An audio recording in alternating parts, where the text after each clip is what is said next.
Hello. Okay, so I don't really have anything, for fathers related for this. I'm recording this a week before Father's Day, so the Saturday before the week of Father's Day. Um, so I think there's going to be a My Hero chapter that comes out in that time frame, and there may be something that pops up in that and related to like something father related, and Never might do something, or something might happen with I don't know, All for One and Shigaraki or something like that. So there's a possibility of that, but I'm not sure. But this is when I had the best time to record this video. So this is going to be the My Heroes My Hero Academia Father's Day video. I already did the Mother's Day video, and I did the Brother's Day one, so this is Father's Day, and then I still have Sister's Day, and then Grandparents' Day. There's not really going to be an Answer Uncles Day one, because there's not really any Answer Uncles in regards to One Piece. In regards to One Piece. That was wrong. In regards to My Hero. One Piece was last year's families. This is My Hero is this year. Unless we get additional ones added into One Piece, which is possible. But for the most part, we're going to go with this. So, fun. The week of Father's Day, I'm gonna go and have brunch with my dad and my grandfather, at where my grandfather lives, at that retirement community, because they do like a Father's Day brunch, and like the Sunday before that, we're having like a big get together at our church for like my dad's side of the family, and to see, have everybody be around for my grandfather. So, that's just, fun bit that we do there. Fun to see grandparents and everything like that. I love seeing my family, so that's good. Starting off the list, this is just going to be me going through and talking about a bunch of the different fathers or kind of father figures that we see throughout My Hero. So the first one is Hitoshi Midoriya, who is Izuku's biological father, avoiding anything that is theory related in the fact that, All for One is actually Izuku's father, or All Might is Izuku's father and it's a fake name, or Izuku's father is, I don't know, a hero somewhere out in the world, or insert whatever you want here. I'm not going off of theories, I'm just going off of what we see as canon, or like what is shown in the manga or in the anime, or in the movies in the case of two of these fathers. The little bits that we know about Izuku's father, about Hitoshi, is that he has a fire-breathing quirk, and that he's somewhere overseas, most likely in America, but we don't know anything else about that. We don't know anything. Literally, that is all we know about his father, and that all comes from literally the first chapter of My Hero is Inko saying, well, his father has a fire-breathing quirk, and he's overseas or whatever. That's it. We know nothing else. And for manga people and anime people, it's speculation of speculation of theories and everything. So I'm not really going to go into that. What I do have on here for Izuku's much more father figure that we actually see in the series is, of course, All Might, or Toshinori Yagi. We see this relationship grow between the two of them. First off, it just starts off with All Might thinks Izuku's just a fan, and then Izuku finds out his secret, of course, about his wound, and then of course he watches as Izuku saves Bakugo, and over the course of the time that they're around each other, when he's training Izuku on the beach, getting him stronger physically that way, and then just on and on and on, we see much more of this relationship grow between the two of them. And considering the fact that Izuku's father is not around, I'm sure Izuku has some communication with his father, but it's not anything that we see because it's not prevalent to the story at the moment. Just whoever Luffy's mother is in One Piece, it's not prevalent to the story at the moment, so it's not something that we need to know yet, or may ever know. But the way that we see Izuku and All Might is very much this, father-son-ish dynamic. All Might is very protective of Izuku. Not that he's not protective of the other students as well, or the other citizens as well. He is. And he even has some of those moments where he is, protective of, Bakugo as well, with, going and helping save Bakugo, of course. from the League. But for the most part, the relationship that we see between Izuku and All Might shifted from, oh, I'm going to train you to be, my successor, into All Might having this very caring and very good relationship with Izuku as a father type figure. And I really like how they did that. And we do kind of see that also a little bit more in the Two Heroes movie, in the first My Hero movie. We do kind of see a little bit of that there. We just see, like with All Might, like being around Izuku on the island. That's just kind of fun and everything. So we get a little bit of that. So that's just kind of fun that we see there. And of course, there's just the sweet moments that we see, like after, All Might no longer has his quirk, and him and Izuku have like the conversation on the beach, and like he, punches Izuku, but then he like hugs him and everything. And then there's, a few other instances throughout the time frame that we see with All Might and Izuku that I really like how they show that relationship between the two of them. Moving on to a not the best relationship between parent and child, between father and children. We, of course, have Enji Todoroki, or Endeavor. So, yeah, pretty much the intro that we get to Endeavor is, of course, through Shoto's eyes when he's talking to Izuku during the sports festival, when he's explaining that, well, my father married my mother because of a quirk marriage, that he chose her because he wanted to combine his fire quirk with her ice quirk. And basically, my siblings and I are all basically experiments, and I'm the last one, and I was the successful one. The way that we see that implied at the beginning of the story is that it seems that, like, had Shoto, like, not had, like, the good combination of quirks that Endeavor wanted, then he would have just tried again with Rei. They would have just had another child. And that would have just probably been even more damaging to Rei's psyche than it already was. Damaged at that point in time, and then where we see her crack, but I talked about that more in the Rei video that I made. But I don't necessarily quite think that was what Endeavor would have done. Thankfully, Shoto did end up having the combination of quirks, and very recently in the manga, we've seen Shoto be able to use those quirks, both halves of his quirks, his hot and his cold, merging wonderfully in the way that he fought Dabi. And the way that he took down Toya. And we see that. But, for Endeavor, it's, of course, his children are, of course, Toya / Dabi. Fuyumi is the daughter, and then, of course, Natsuo and Shoto. We kind of saw the way that Endeavor was as a parent in the flashbacks that we get with Dabi, with Toya's flashbacks, in the much more, recent section of the manga. And before then, we kind of already had like this picture of the way that Endeavor acted with his children. He very much was trying to force Shoto into trying to fight Izuku, or into trying to do all this other stuff. And it takes Endeavor quite a while to realize that just the way that he's been treating Shoto, treating his children, is not good. And just, forcing Shoto into everything. Like, we've seen that throughout the course of the beginning of the series. And then we get this flashback where we see Endeavor training Toya when he's a kid, and he does seem concerned about Toya's quirk like actually burning him, that like Toya's fire burns so hot, or can burn so hot, that it actually like burns him a lot quicker than Endeavor thought that it would for his his blue fire quirk, his cremation quirk, or whatever you want to refer to it as, since we've never gotten the actual official name. And we see that, but we also see that he wants to help Toya get better. And the thing that we see is that, of course, yes, he married Rei for her quirk, and that they had Toya. And then they had Fuyumi and Natsuo, not out of experimentation, or not out of trying to, like, combine their quirks better, but because Rei is the one that actually requested to have more children. I'm sure Endeavor also, like, kind of in the back of his mind, he's just like, yeah, it gives me more children. If they end up having, a good combination of the quirks, then so be it.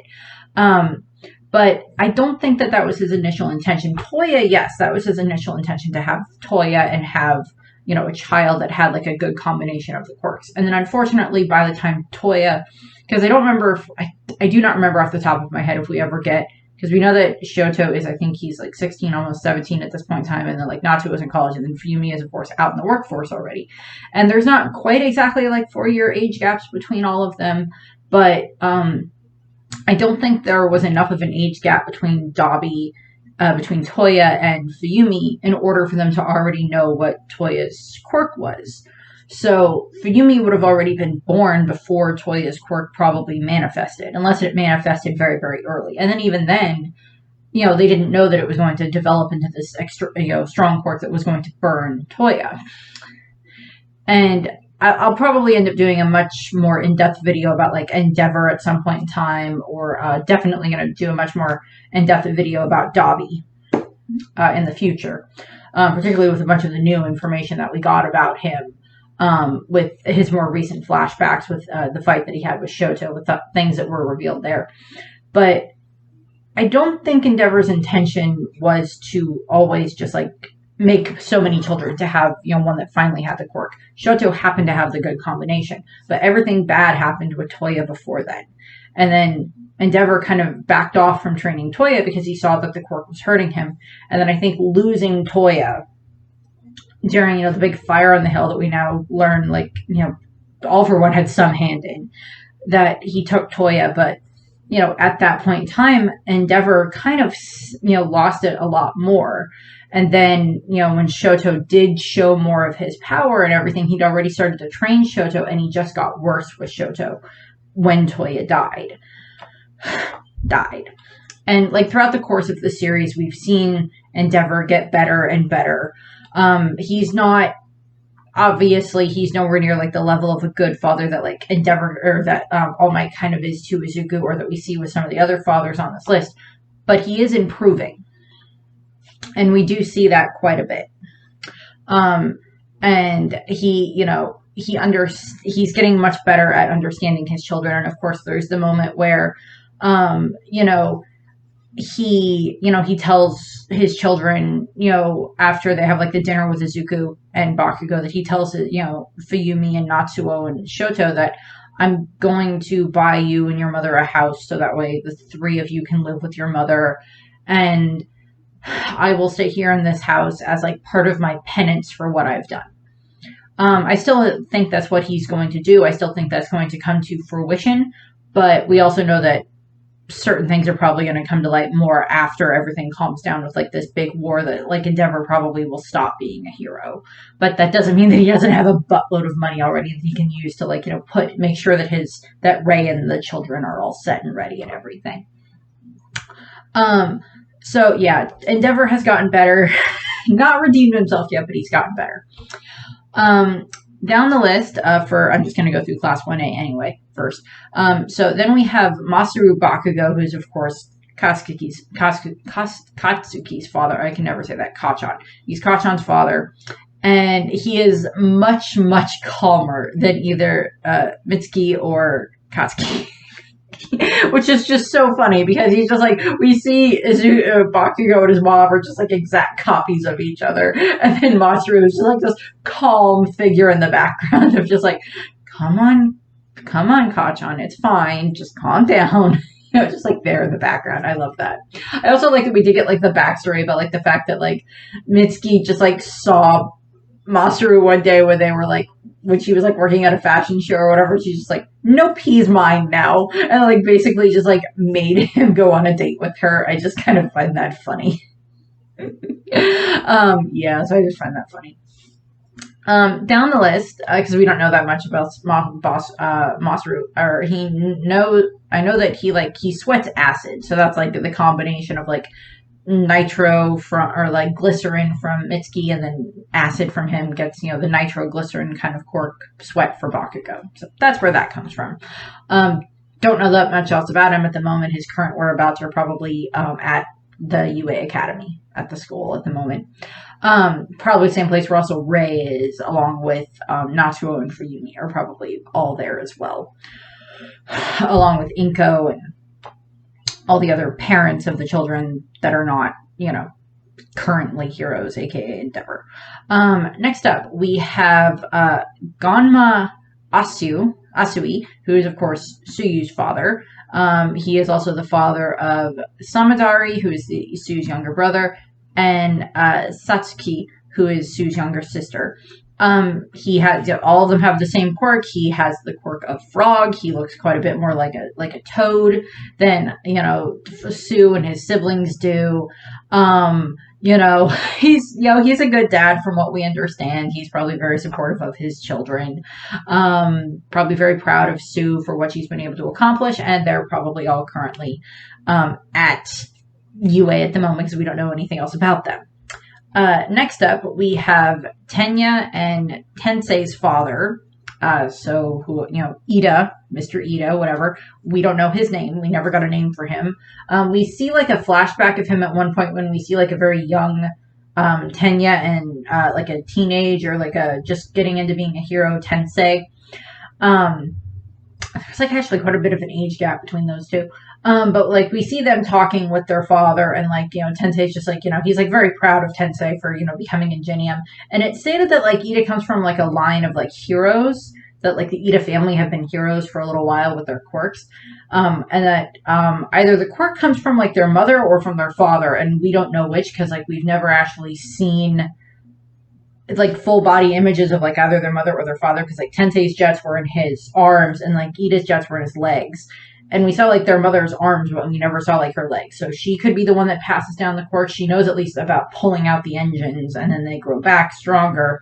But we don't know anything else about like if their quirk comes from their father or their mother. But like the Idas are like this, very, hero legacy type family. And he at least seems to be supportive of his children. So we'll see. But we haven't seen him for a while beyond the flashback.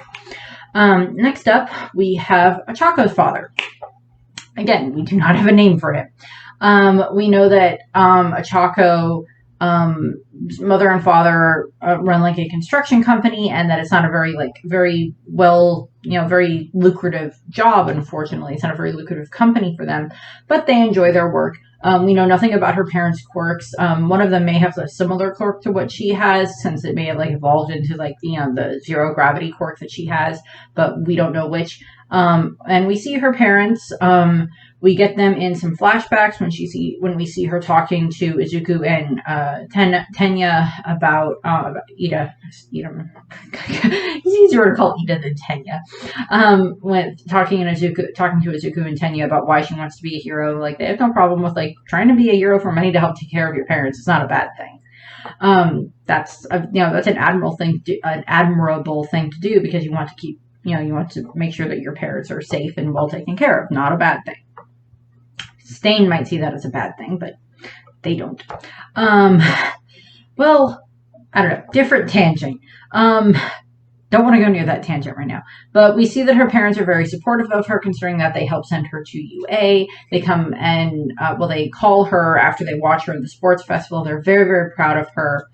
And I went over this a lot with her mother, because there's not like a whole lot of difference here. But we also know that, they came and visited her at one point during the school year, and she was very happy to see them. Very surprised, but very happy to see them. And I do believe that they are currently at UA as well, because it made sense for them to like bring all of the different parents to UA. So that way they would at least be in a safe area. And I think we see like her parents in the crowd at some point in time, when they all get back to UA after getting Izuku, which would make sense. The UA parents are going for a UA parents support group. That would make sense, in all honesty. I can see Mitsuki doing that, in all honesty. Just like, okay, Mitsuki, Ray, and Nico are just like, okay, here's what we're going to do. You have a kid that goes to UA? Yes, come with me. We're having a meeting. Okay. Who wouldn't listen to Mitsuki? I mean, or Ray. I mean, I don't know. We don't know that much about Achako's parents. Parents that we do actually know a tiny bit more about are Jiro's parents, and so Koyoko's parents. And we know that her father's name is Koyotoku. Sorry, Jiro's father.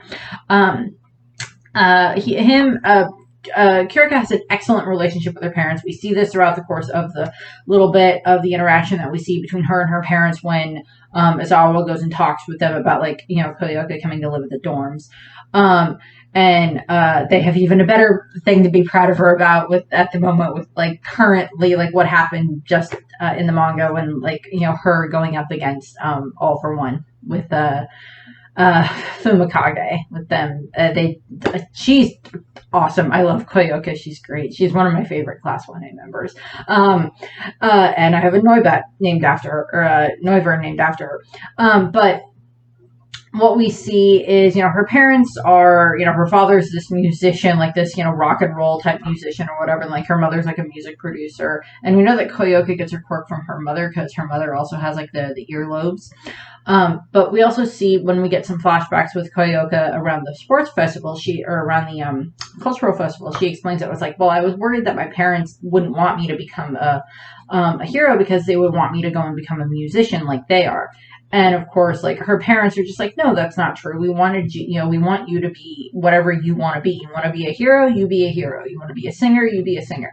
You want to be both, go for it. You know, they were extremely supportive of her during that whole time frame. And, you know, I don't blame them for being worried. Every parent that sends their child to UA definitely would be worried about their children, particularly those that are in the hero course. Support course and like the business course or the general studies areas, those would be a little bit different. That's like a less stressful parent activity. But like if your child is like in the hero course at UA, oh God, I'd be worried out of my mind every day.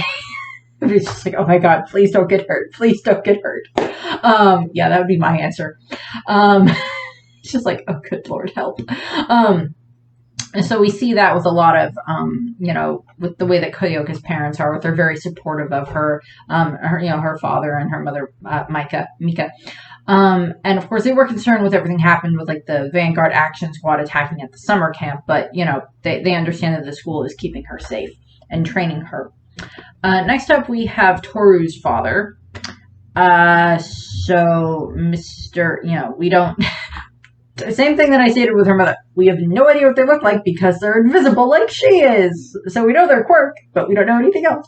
I don't know, he wears like a suit. That's all that we know. He's invisible and he wears a suit like a businessman. So I don't know. Maybe he's like a businessman or something like that. I don't know. We don't know anything else about Hagakure's parents, about Mr. and Mr. Hagakure. Next up, Momo. Momo's father, Mr. Yagirozu. We know nothing about him except the fact that he comes from, that Momo was born into a very famous hero family, and then she gained the powerful quirk as a result of that, so possibly her parents, one of her parents may have like a similar quirk to what she has with her, you know, her manifestation, creation quirk. But we don't really know that much else about her parents. We know that they're very wealthy, and that was very helpful in regards to being able to, you know, help her be able to make the Russian nesting doll so she could practice her quirk. So she had a lot of food and like lots of things that she could study in order to do that. Possibly that like maybe her father's the hero, and then like maybe he married her mother, and like maybe her mother doesn't have as strong as a quirk, but you know, I don't know. We just know that Momo comes from a lot of money. That's it. Don't know anything else about her parents. I would assume they're very supportive of her, but beyond that, I don't know. Moving out of Class 1A, we are going to talk about Mirio's father. So, Mirio Lemillion, love him. Love all of the big three. What we see with Mirio and his father is that they have a very, very good relationship, an excellent relationship, and that at one point when Mirio is a child and he states that he wants to become a hero, his father tells him that their quirk is very difficult to learn how to control, which from the explanations that we get about the way that Mirio's quirk works makes perfect sense for why it would be something that you would have to take a lot of practice in order to be able to control, with being able to like phase, you know, permeate your way through a bunch of stuff and be able to still focus on like where you're headed and everything like that. Makes perfect sense. But, you know, his father continues to support him, and probably continues to this day to support him, to want to make sure that Mirio is able to succeed in what he wants to do. We don't know anything else about him, but that's the little bits that we know, that he's probably very supportive of Mirio. Probably was very saddened when Mirio lost his quirk, but, was very supportive of him leading out of that. And now he has his quirk back and everything. So we'll see what happens there.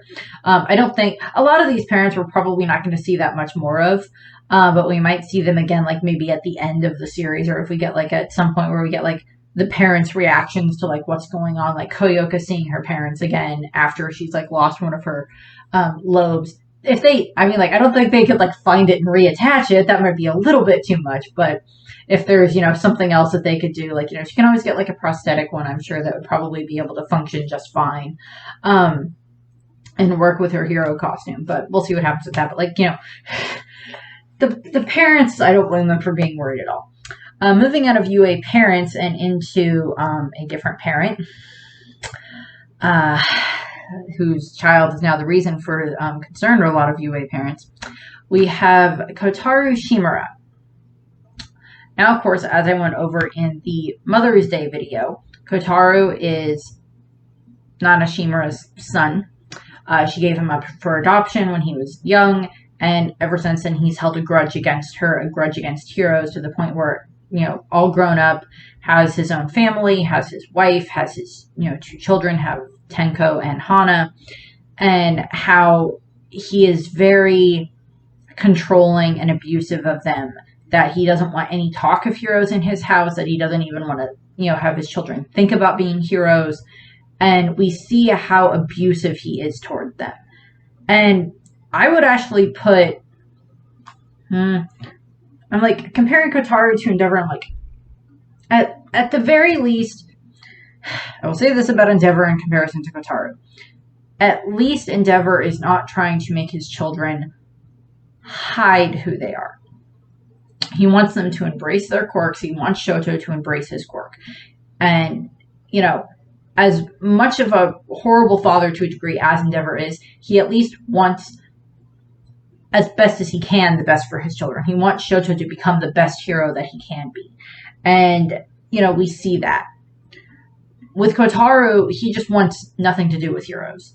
And we have no idea what his quirk is. We have no idea if his wife even has a quirk. In all honesty, it would not surprise me at all if Kotaru married a woman who was quirkless, in order to try to make it that his children wouldn't have any quirks, or in order to try to make sure that, like, Nana's quirk was not passed down. We don't know. That would not surprise me in the slightest if he tried that. Since we don't know anything about, like, the rest of the family's quirks in regards to that. We know Nana's quirk was float, and we know that Tenko's quirk is, disintegration, but we don't know anything else about that. We see how abusive he is to his children, to Tenko and to Hana, throughout the flashbacks that we get with Shigaraki. Now, throughout the flashbacks during the Metal Liberation Army arc. Now, we'd had some slight flashbacks before then, where we had, like, this little bits where it's like, we think that, like, one of the hands is, like, from, like, Tenko's father, and, like, there's the theory that, like, oh, he killed his father, or the theory that, like, his father was abusive, and then, like, something happened and Tenko killed him. And then, of course, we get, like, the big reveal of, oh, he was Nana's grandson, and then, blah, blah, blah, blah, blah. And then we get, like, the full flashback during the Metal Liberation Army arc. And, we see that Kotaru, just before everything happens with, Tenko's quirk manifesting, is, he was just about to, like, be, okay, yeah, no, just all of you go, send his wife and her parents and, like, the kids, like, try to send them away. Unfortunately, he didn't have that thought soon enough, otherwise they may have still all been alive. And that's, of course, that night is when, of course, Tenko's quirk manifests, and when Kotaru witnesses basically his family getting, destroyed by his son, and watching around him as, like, this house that he built is destroyed. And then, of course, we see Tenko, pin his father to the ground and just, like, disintegrate him as well. And that's not good. That is very not good. We don't really see, we know that the hand survived, but that's about it, because we know that, of course, they end up given to Tenko by One for All, which I'll get to in a second. But first, I do want to mention, Tenko's grandfather, who would be Shizu, who is Nao's father. Now is Tenko and Hana's mother, and he is, he's their grandfather, and he lives with them along with Nao's mother. Nao's mother, sorry, I can't pronounce her name.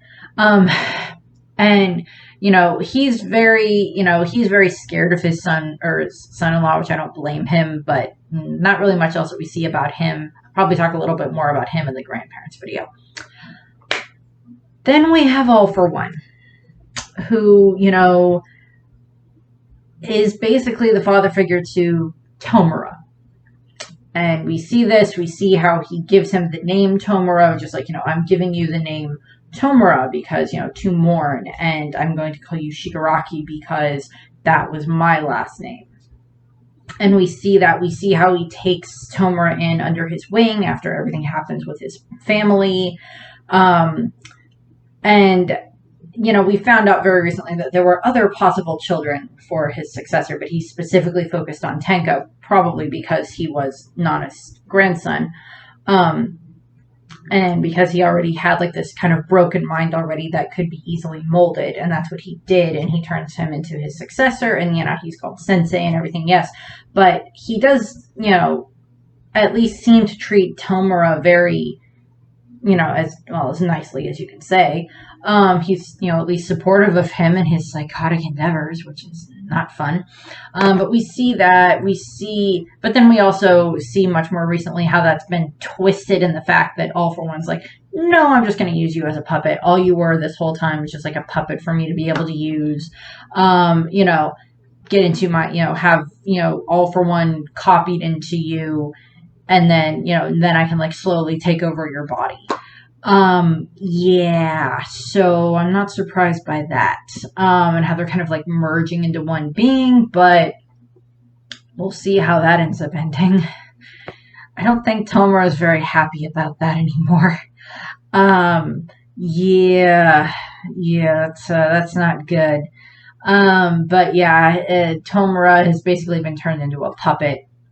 With All for One kind of being the one fully, much more in control of him. Tomura seems to be fighting back a little bit, and I'm not going to be surprised if we see like at least one more scene inside of like, the subconscious astro realm or whatever, where like, all the vestiges are, and like we see Izuku maybe talk to Tomura in that landscape type of a thing. We'll see what happens there, but Tomura might go against him, which would be nice. Might go against All for One in the end. Might just rebel against him in the end, but we'll see what happens. I don't know. That's just a prediction. Next up, we have Kota's father. So, as I went over in the Mother's Day video, we don't know the actual names of Kota's parents. We know that they were Waterhorse was their name, and we know that they were killed by Muscular several years ago. We know that they loved Kota very much, and that at the time, before they died, Kota was very proud of his parents. And then after everything happened with Muscular, he doesn't like the fact that they were heroes anymore. And of course, he's raised by the Wild Wild Pussycats, by Mandalay and everything. But we don't really see that much else. Kota's moving on from losing his parents, which is a very hard thing to do anyway, but we see that there. Next up, we have Hawks' father. So I'm kind of alternating between like good parents and bad parents at the moment. So Hawks' father, we know that Hawks had Keigo had a very negative relationship with his father. That his father was a criminal, and that he was constantly on the run, and he had to take his family with him. He was very, very paranoid, and how he used like his wife's quirk to keep like an eye on everything, to use her quirk to keep an eye on everything that was going on around them, in case they needed to run again. So, Hawks did not get a proper childhood. We also learned that Hawks wasn't really Keigo wasn't Hawks' father's intention was to not have a child, wasn't to have a child. It was he just happened to have this girl, Hawks' mother, and they ended up having a child, and he kept them around, I guess, for whatever reason. I guess, Hawks had his, wing quirk that, his feathers, which, probably ended up being helpful to some degree. and he just kept them around. We know at some point that Endeavor, I believe, was the one to take down his father. And during, we know that later on, Hawks kind of wants to a degree make up for what happened with his father, for his father being, not an out and out villain, but he was a criminal. Because we don't know anything else. Well, I guess he could have gotten the quirk from his father, but I don't know. But we know that later on, Hawks was basically raised by, the, Hero Commission. So yeah, not a fun childhood. We know that his father was eventually arrested by Endeavor, and then Hawks felt, great joy at this, and he's, it reinvigorated his, feelings of hope in the world. So that's good. Next up, we're going to talk about Aries' father. So first we're going to talk about her biological father, which we know a grand total of one thing about. And that was that when her quirk unfortunately activated when she was a child and he touched her, he got rewound out of existence. Yeah, hopefully Aerie doesn't remember that.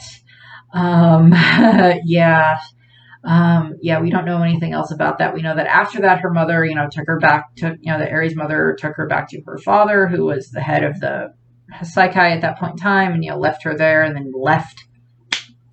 And of course, Aerie had to go through hell with being experimented on by Overhaul. And of course, now at this moment, she is now basically her father figure at the moment is now Shota Izawa, Eraserhead, which is like, I would say, a much better improvement. I kind of wanted to throw in Overhaul a tiny little bit in regards to being her father, but I'm like, no, because he just pretended that for that tiny little bit, and he is definitely not that. Never had that type of a relationship with her, no matter how bad it would have been. Seriously, what about Endeavor? He never literally tortured his child to the point where they were had to be ripped apart and he had to put them back together. At least Endeavor never did that. Like Overhaul did to Aerie, multiple times. But moving on to happier with Izawa and Aerie, he helped save her from Overhaul and everything, and he takes her in, and because he has the ability to, because of his eraser quirk, he can look at her and stop her quirk from activating. And if her quirk starts to go out of control, and we see her be around Izawa quite a lot. And I went over this in the brothers video that Mirio and Izuku are kind of like her big brothers, and she's been working on training with her quirk more and more. She spends lots of time around Izawa and everything, probably training with him, in case her quirk goes out of control, up until the big fight with All for One with the Paranormal Liberation Army arc. He was at least able to help cancel out her quirk. Now he can't do that, unfortunately, because we know he can't use his quirk anymore because he only has one eye. But I would assume that Aerie at least has enough control over her quirk at this point in time to not worry about that. To at least not have that be as big of an issue. And as we saw, now Monoma can use Eraserhead's quirk at times if need be. So maybe he's kind of around to help train Aerie. Have him around to touch Izawa, and then be able to use that to cancel out Aerie's quirk if something happens. But and it's just headcanon that it's just nope, Izawa adopted Aerie. Yes, he will adopt her, and she will be his daughter, and she'll just grow up and she'll just become a hero. It's just that's just what everybody's just yes, this is what will happen. Yes. Which I think everybody would be perfectly okay with if that ever does become canon, or if that's ever revealed that, yes, he adopted her. I don't think anyone would have a problem with that. Down the list, we're going to move into, I have two heroes that are fathers, two other, fathers that happen to be heroes. So we have Lockrock. Now, he is the hero that helps out with taking down the Hasaikai. And he is married. His real name is Ken, but I don't remember what his last name is. But he's married, and they have, and then they have a very young son, and he's very protective of his son. And he ends up having, like, part of his argument for why he doesn't think they should, deal with the Hasaikai is, like, he doesn't want to risk his son, or he doesn't want to risk not coming back to his son. But, we don't see, he seems to be much better at that at the end of it. And his son looks a lot like him, and it's adorable. But we also see that he loves his wife a whole lot, too. So that's just kind of nice there. And then we have Christopher Skyline, a.k.a. Captain Celebrity from Vigilantes. And his wife, I believe, it's like either Paula or Pamela. One of the two is her name. And we know that they have a son. We don't know the son's name, but he's just, he goes from this very pompous character to becoming an actual hero. And of course, now we know via Vigilantes that, Crawler is now working for him, which I just find fun, which I just find great. Captain Celebrity, yeah. And he improved. Next up, we have David Shield. So I'm going to talk about two movie fathers. First up would be David Shield, who is, of course, the father of Melissa Shield. David is, of course, All Might's best friend, helped design costumes, different gadgets, and everything like that. Probably built All Might's car Hercules, probably did all that. We see that he loves his daughter very much. He has no problem with the fact that she is quirkless. He is very supportive of her in her scientific endeavors and her inventing and everything like that. We see all these awards. And we also know that part of Melissa wanting to do all of this stuff is not because she thinks she needs to impress her father, but because she wants to. She inherited her father's intelligence, and she wants to use that to the best of her ability to help make things better. To help make things better for Izuku, for All Might, for anybody else out there that needs, help with their quirks or just inventions in general. And we saw that David loves Melissa very, very much. We see these, all these pictures of her growing up, with the two of them, and with All Might popping in every now and then. Which, just to come on, having All Might as your uncle would be just a great thing. That would just be awesome. He's just yeah, Uncle Might. Yes. So that's fun. We know that David did not want Melissa to get hurt when everything happened with the Two Heroes movie. And I know technically that's not canon, but blah, blah, blah. It still shows a good amount of their relationship. He didn't want her to get hurt, but, unfortunately, that does kind of happen, but, she proves herself, and we see how proud he is at the end of the movie when, he may end up having to do some form of, community service or time, something like that in regards to the fact that he did technically plan a crime, did plan the robbery and everything with the villains, but, we'll see. But he's definitely, he sees that the future is going to be okay with, Izuku and Melissa there. The other movie father I wanted to talk about is Eddie Soul, who is from the most recent one, the World Hero Missions movie. And I do believe I have... Oh, no, I derped on something. So I am going to mention, of course, there's the father that is in the Heroes Rising movie, who I cannot remember his name, but his two children are, of course, the main setup of the movie that, he's trying, Nine wants the son's quirk and everything, but we don't see that much of the father, but he loves his children. He's very, concerned about his children, wants them safe and everything like that. But moving on to Eddie Soul, he is the father of course, Rhodey, Lala, and Roro. And he is this scientist that ends up kind of getting captured by Humorize, and he ends up having to he's forced to work for them. But before that, we see that he was this very well-to-do inventor and everything. And after his wife passed away, he had his 3 children, and he took very good care of them. And, we just see that he was very encouraging of them. And then unfortunately what happened is, of course, at some point Humorize comes for him and they take him away. And then everybody, he's forced to abandon his children. And make them think that he doesn't care about them anymore, which of course is not true.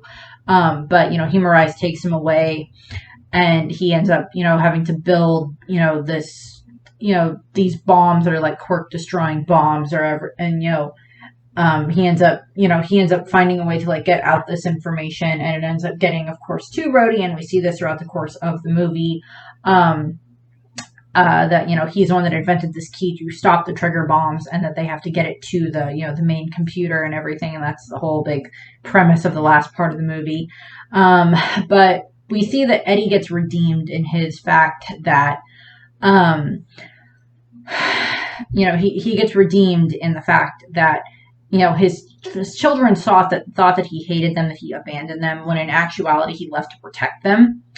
And, that he, spent his time, even though he had to work for Human Rights, he ended up finding like this back door that he could use to try to like stop them. And I do like that we see that. We see, he does get like this kind of redemption.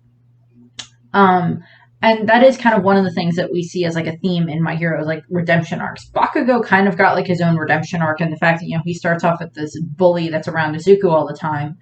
And then now, like, him and Izuku are, like, proper rivals and, like, becoming friends more. We see, like, Endeavor's redemption that he goes through. We see, even in small ways, like, Lady Nagant kind of goes through, like, a small redemption and everything, and we'll see what happens with her. We see, this, and even, we see this greatly, as I said, Endeavor is going through that.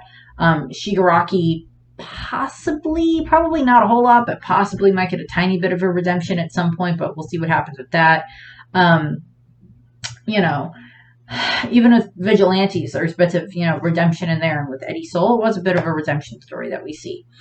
So that's what I have for fathers from My Hero. From My Hero that I can at least, that I made notes on. I skipped one, but I'm sorry. The dad from the second movie, but it's okay. So that's what I have for the Father's Day video. Next up for the family days, I believe is it's either Sister's Day or Grandparents' Day, one of the two. And there's not going to be an Aunts or Uncles Day because there's not really a whole lot of aunts or uncles in regards to My Hero as far as I'm aware. So that's what we have. I thank you for watching. I hope that you have a nice rest of your day, and happy Father's Day to all the fathers that watch this. Or if you're not a father, but you have your father, tell them happy Father's Day, and I hope you spent the day with them. So have a nice day. Bye. What the heck, Hoyoka? Your old man's just trying to look like a good, concerned parent here.